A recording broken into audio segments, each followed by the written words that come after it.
جب سے کائنات بنی ہے، جب سے یہ کرۂ ارض بنا ہے، اس سیارے میں جراثیم ہر حال میں ہر جگہ موجود ہوتے ہیں، لیکن فرق یہ ہے ہر جراثیم کے لیے ایک خاص ماحول بنتا ہے، اس ماحول کے بعد پھر وہاں جراثیم پیدا ہوتا ہے۔ حتیٰ کہ سائنسدان یہ کہتے ہیں کہ ہماری زمین کی اگر 3 گرام مٹی لی جائے تو اس میں کروڑوں جراثیم موجود ہوتے ہیں۔ 1 انچ ہمارے ہاتھ کا حصہ اگر دیکھا جائے تو اس میں 2 کروڑ جراثیم موجود ہوتے ہیں، 2 کروڑ بیکٹیریا موجود ہوتے ہیں۔ یعنی معلوم یہ ہوا کہ انسان کے سر سے پاؤں تک ہر وقت ہمتن کوئی نہ کوئی بیکٹیریا جراثیم موجود رہتا ہے۔ کچھ نہیں بلکہ اکثریت ان میں انسانی صحت کے لیے مفید قرار دیے گئے اور کچھ انسانی صحت کے لیے مضر قرار دیے گئے۔ اب یہ مضر جو جراثیم ہیں یہ بھی اللہ کی مخلوق ہے، لیکن ہر جاندار کے لیے اللہ رب العالمین نے خوراک بھی رکھی ہے، ماحول بھی رکھا ہے، اور اس کی ارتقاء کی صورتیں بھی اللہ نے رکھی ہیں، جائے کہ ماڈرن میڈیکل سائنس یہ جانتی ہے کہ ان کا ری پروڈکٹیو سسٹم نہیں ہوتا، ان کا سسٹم اس طرح بڑھتا ہے کہ ایک جراثیم مضبوط ہو کر اپنے کے اندر سے دوسرا جراثیم، تیسرا، پھر 2 4 کو، 4 8 کو، 8 16 کو، اس طرح پیدا کرتے کرتے بڑھتے رہتے ہیں۔ اور یہ جراثیم اس قدر تیزی سے بڑھ سکتے ہیں کہ اگر ان کو ایک ماحول دے دیا جائے تو 24 یا 48 گھنٹوں میں یہ پوری دنیا کو اپنے گھیرے میں لے سکتے ہیں، یہ ماڈرن میڈیکل سائنس کا کہنا ہے۔ سامعین محترم، چونکہ میں طب یونانی کا علمبردار ہوں اور طب یونانی کا خادم ہوں، چونکہ قبل از جراثیم تھیوری ساری دنیا ہی طب یونانی کو اپنائے ہوئے تھی، جیسے جیسے سہولیات، ایجادات، خوردبین، مائکروسکوپ آئے، دنیا نے جراثیم کا تعارف کیا۔ جب سے جراثیم آیا آج تک جراثیم مارنے کے لیے اربوں، کھربوں، کروڑوں، بلین آف ملین دنیا کے رقم لگ چکی، لیکن جراثیم ابھی بھی زندہ ہیں، مر نہیں رہے۔ یہ وجہ مر نہیں رہے، ابھی بھی زندہ ہیں۔ کیا وجہ؟ کہ جس طرح ہم مخلوق ہیں، ہر روز انسانوں کی بڑھوتری ہو رہی ہے، ہر سال انسان بڑھتے چلے جا رہے ہیں، اسی طرح جراثیم بھی ایک مخلوق ہیں، یہ بڑھیں گے۔ یہ تو میں نے مختصر آپ کو تعارف کروایا۔ اب اس دن سے لے کر ماڈرن میڈیکل سائنس نے، فرنگی طب نے یہ ٹھان لیا کہ بس جراثیم اگر مر گئے تو انسان زندگی پائے گا، جبکہ ایسا نہیں ہے، یہ آپ بھی جانتے ہیں اور میں بھی جانتا ہوں۔ تقریباً 160 سال پرانی تھیوری ہے۔ 160 سالوں میں کوئی سائنسدان ایسا نہیں گزرا جس نے کوئی ایسی اینٹی بائیوٹک تیار کی ہو جو کھانے کے بعد دوبارہ جسم میں کبھی جراثیم نہ بنے۔ کیا وجہ؟ سامعین محترم، ہر جاندار کا اللہ نے ایک ماحول ہوتا ہے، اس کی غذا کے لیے ایک مادہ ہوتا ہے، مادہ، ماحول اور حرارت کا درجہ۔ جب تک یہ تینوں چیزیں کسی بھی جاندار کو میسر نہ ہو وہ ختم ہو جاتی ہیں۔ انسان شدید سردی میں انٹارکٹیکا جیسے موسم میں چھوڑ دیا جائے تو چند گھنٹوں میں مر جائے گا۔ انسان کو پانی میں ڈبو دیا جائے چند منٹوں میں مر جائے گا۔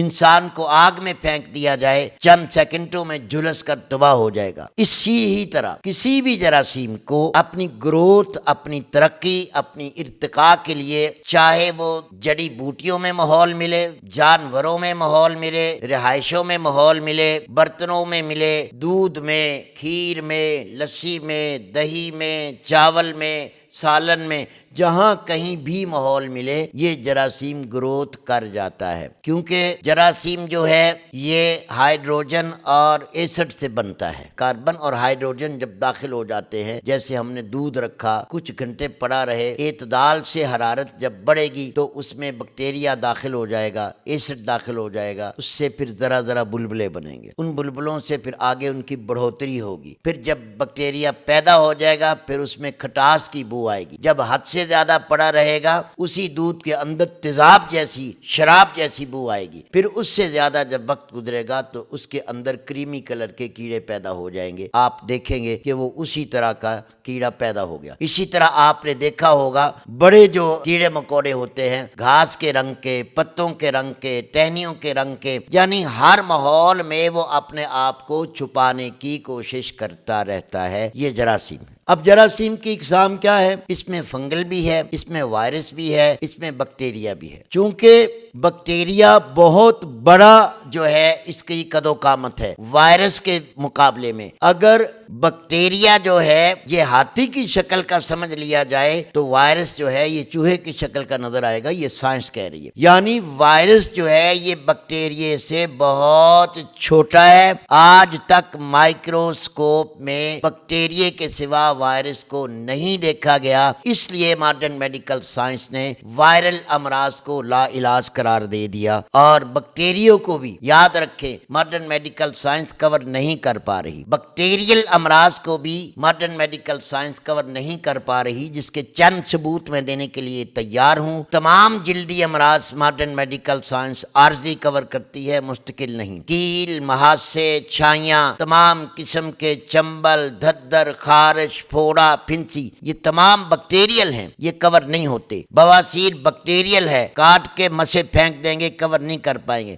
فشر بیکٹیریل ہے، علاج نہیں کر پائیں گے۔ فسچولا یہ بھی کور نہیں ہوتا۔ اب اس کے علاوہ اگر تو ساری دنیا کی بات ایک جگہ پر اس پلیٹ فارم پہ کھڑی ہے کہ جراثیم کے سوا بیماری پیدا نہیں ہوتی، میرا ماڈرن میڈیکل سائنس سے یہ سوال ہے، جن امراض کا میں نے نام لیا یا جن کا میں نام لینے والا ہوں، سنیے، درد جوڑ کا مستقل علاج نہیں، بخار کا مستقل علاج نہیں، زکام کا مستقل علاج نہیں، سفید موتیا ہو علاج نہیں، کالا موتیا ہو علاج نہیں، سر کے بال جھڑ گئے علاج نہیں، وقت سے قبل سفید ہو گئے، میں علاج سے مراد یہ کہہ رہا ہوں ان کا کوئی جراثیم ایجاد نہیں ہوا، موٹاپے کا کوئی جراثیم نہیں، دبلے پن کا کوئی جراثیم نہیں، hepatitis C B D A تک کوئی جراثیم نہیں، ڈینگی کا کوئی جراثیم نہیں، ملیریا کا کوئی جراثیم نہیں۔ یعنی ایسی سینکڑوں امراض میں گنوا سکتا ہوں کہ جن کا اس جراثیمی تھیوری کے اندر 150 پونے 200 سال تک کوئی علاج نہیں نکلا۔ معلوم یہ ہوا میرے محترم خواتین و حضرات کہ یہ جراثیمی تھیوری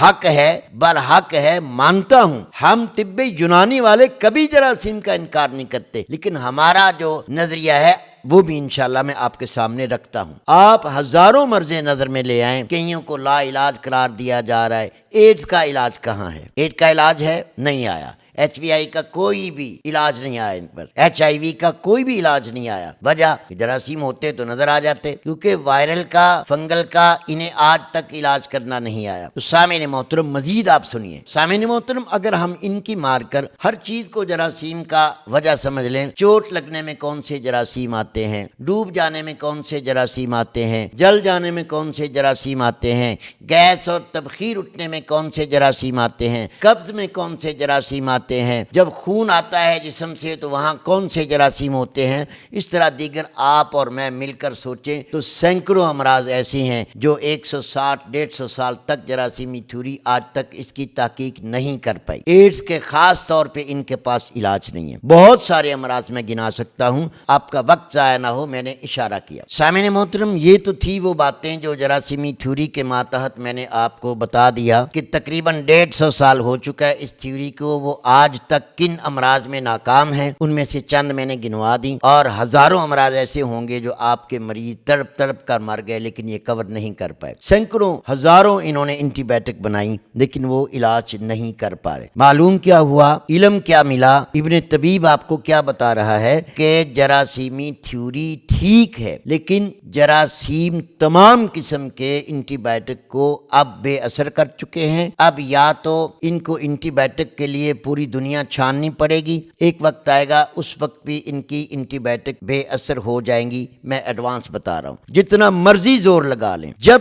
تک یہ ماحول کو، مادے کو اور درجہ حرارت کو ماڈرن میڈیکل سائنس نہیں جانے گی، اگر آج نہیں جان رہی تو انشاءاللہ یہ میری ویڈیو آپ تک امانت پڑی رہے گی۔ کوئی دور آئے گا آپ یہ سنیں گے کہ ہاں وہ شخص ٹھیک کہہ گیا تھا۔ اب مادہ، ماحول اور حرارت، اس پہ آ جائیں۔ کہیں آپ پانی کھڑا کر دیں، جیسے میں نے دودھ کی مثال دی، آپ چاول، روٹی، سالن کے باسی ہونے میں، جراثیم ڈلنے میں آگے بڑھتے جائیں، آپ کو پتہ چلے گا۔ ایک جگہ پانی کھڑا ہے، پہلے دن اس کا رنگ کیا ہوگا، دوسرے دن، تیسرے دن، چوتھے دن پھر مچھر پیدا ہو گیا، پھر اس میں مینڈک پیدا ہو گئے، پھر اس میں کچھوے پیدا ہو گئے، قسم قسم کے بڑے جانور بھی پیدا ہو رہے ہیں، جراثیم بھی پیدا ہو رہے ہیں۔ اب ماحول کیا ہے دیکھیے گا، مچھر پہ آ جائیں۔ سخت سردی میں مچھر آپ کو نہیں ملتا، مسئلہ مچھر بھی تو ایک قسم کا جراثیم ہی ہے نا، جانور ہی ہے۔ میں بڑے کی مثال دے رہا ہوں، چھوٹے تو خود بین سے دیکھیں۔ اچھا، مچھر سخت سردی میں نظر نہیں آتا، اڑ گیا، کیوں؟ اس کا ماحول نہیں رہا۔ سخت گرمی میں نظر نہیں آتا، کیوں؟ ختم ہو گیا, اس کا ماحول نہیں رہا. اسی طرح جسم کے اندر ہو,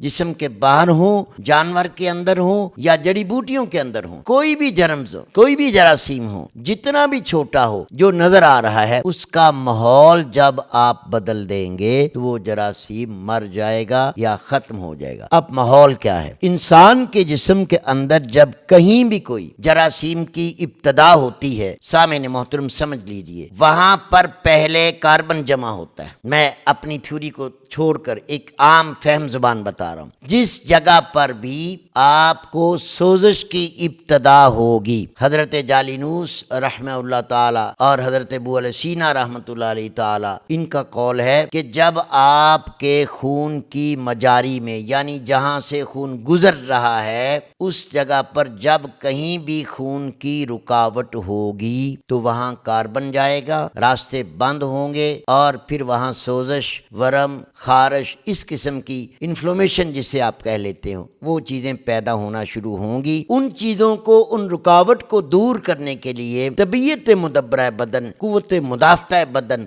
امیونٹی فورس وہاں رطوبات کا ترشا گراتی ہیں. یعنی جہاں خون کی گرمی پہنچ رہی ہے نا رکاوٹ کی وجہ سے, اس گرمی کو دور کرنے کے لیے طبیعت وہاں ترشا کرتی ہے رطوبات کا, الکلی کا, کھار کا, بلغم کا, کچے خون کا. جب وہ ترشا زیادہ ہوتا ہے تو یا تو وہ کاربن خون کے دباؤ سے اعتدال پہ آ کے گزر جاتا ہے اور جان چھوٹ جاتی ہے, یا پھر کاربن اور خون رکا رہتا ہے, سوزش اور حرارت اور گرمائش بڑھتی رہتی ہے, رطوبت کے ساتھ پھر پھلاؤ شروع ہو جاتا ہے, جیسے ورم آ جاتے ہیں, جیسے بیری ہو جاتا ہے, جیسے اماس ہو جاتا ہے, تہوج ہو جاتا ہے, گڑے پڑنے لگ جاتے ہیں. وہ رطوبت جب جہاں زیادہ دیر ٹھہر جائے اور اس رطوبت کے اندر اس خون کی رکاوٹ سے حرارت اور اس کاربن سے تدابیت کا اثر ہو جائے, تو پھر محترم خواتین و حضرات, طب یونانی اقرار کر رہی ہے کہ وہاں جراثیم کی ابتدا ہو جائے گی. اب آگے اس مواد کے اندر بیکٹیریل امراض ہوں گے تو بیکٹیریا پیدا ہوگا, وائرل امراض ہوں گے تو وائرس پیدا ہوگا, فنگل امراض ہوں گے تو فنگس پیدا ہوگا. یہ میرے محترم آپ نظریے کے بھی سمجھ لیجیے, فنگل جو ہے یہ اعصابی ہے, وائرس جو ہے یہ غدی ہے, اور بیکٹیریل جو ہے یہ عضلاتی ہے. ان تین کے علاوہ چوتھی کوئی مرض نہیں. اب ہم مان رہے ہیں کہ اعصابی فنگس ہو سکتی ہے, فنگل ہو سکتا ہے, وائرل غدی ہو سکتا ہے, اور آپ کے بیکٹیریل جو ہیں وہ بیکٹیریا پیدا کر سکتے ہیں. یہ طب یونانی کہہ رہی ہے. لیکن آگے آئیے, اب طب یونانی یہ کہتی ہے کہ پہلے وہ ماحول دور کریں. جیسے ہی سوزش آتی ہے, درد ہوتی ہے, ماڈرن میڈیکل سائنس وہاں حرارت نہیں پہنچاتی اس کاربن کو, اس سوزش کو اتارنے کے لیے, جبکہ طبیعت اندر سے وائٹ بلڈ سیل بڑھا کر, جو کہ جگر کے ماتحت پیدا ہوتے ہیں. ماڈرن میڈیکل سائنس کے چہتوں کو میرا چیلنج ہے, جب بھی کوئی بیکٹیریل امراض عروج پہ جاتا ہے, جب کہ کوئی سی بی سی ڈسٹرب ہو جاتی ہے, جب بھی کوئی بیکٹیریا اندر گھر کر لیتا ہے, تو اس کی سی بی سی میں ڈبلیو بی سی بڑا ہوا آتا ہے. ڈبلیو بی سی کیا ہے؟ آپ کے گلینڈ کا مواد ہے, آپ کے جگر کا مواد ہے, جو کہ گرم ہوتا ہے. وہ اس لیے رپورٹوں میں بڑھتا ہے کہ اسے مزید بڑھا کر گرمائش, باہر سے, خوراک سے, دوا سے, ماحول سے گرمائش دے کر اس کو ختم کر دیا جائے. اور یہ سوزش میں کیا کرتے ہیں؟ برف کی پٹیاں کرتے ہیں بخار میں بھی, اور برف کی جو ٹکور کرتے ہیں جوڑوں کے درد میں بھی. فروزن شولڈر ہو جائے تو برف کی ٹکور کریں, گھٹنے سوج جائیں تو برف کی ٹکور. یعنی جہالت ہے. جہاں پہلے ٹھنڈک بڑھ کر سوزش آ رہی ہے, اس ٹھنڈک کو اور بڑھا کر پھر یہ سٹیل کے گھٹنے ڈالتے ہیں, پھر یہ ٹیکے لگاتے ہیں. دیگر آپ کو کہانیوں کا پتہ ہے, میں مختصر عرض کر دوں. سامعین محترم, اب ماحول میں پہلے رطوبت آئی, جیسے میں نے پانی کی مثال دی. ماحول میں رطوبت آنے کے بعد پھر بیکٹیریا داخل ہوا, پھر مختلف قسم کے جراثیم, بیکٹیریا, وائرل, وائرس, فنگل جو بھی ہے وہ بڑھتے چلے جائیں گے. انہوں نے, اب وہ فنگل ہو, وائرل ہو یا بیکٹیریا ہو, انہوں نے مختلف قسم کی اینٹی بائیوٹک بنا لی ہیں کہ اس کا اتنے منتھ کا کورس ہے, اتنے دن کا, منتھ کا نہیں, ہفتوں کا کورس, 1 ہفتے کا کورس ہے, 2 ہفتے کا کورس ہے, 21 دن کا یا 28 دن کا. مطب ابن طبیب پر free online check up کیا جاتا ہے. ابھی ہمارے واٹس ایپ نمبر پر رابطہ کریں اور گھر بیٹھے اپنا مزاج معلوم کریں. اپنے مزاج کے مطابق غذائی چارٹ یا دوا کا کورس منگوائیں. آئیں فطری اور قدرتی طریقہ علاج کی طرف مطب ابن طبیب کے ساتھ.